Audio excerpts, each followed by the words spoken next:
How to change Brawl Stars account Gmail. The very first thing you want to do is to head over to your Brawl Stars. Enter your login credential, as in your username and the password, and log into your specific account. It will land you on this page once you are logged in.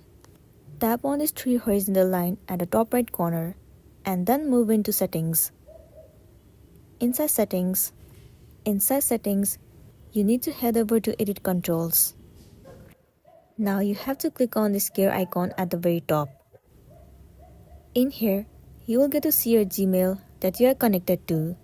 Right beside that, you will get to see the option where it says Change Email. Click on it. And then click on Yes. You will receive one verification code on your email. Firstly, copy that code and then enter it here. After that, click on Done. Now you have to enter the new email address that you want to add. Once you have entered the new email, you will receive one confirmation code in that mail too.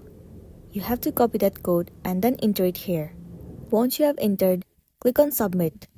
After that, you have to click on Confirm. There you go, it says you are all set.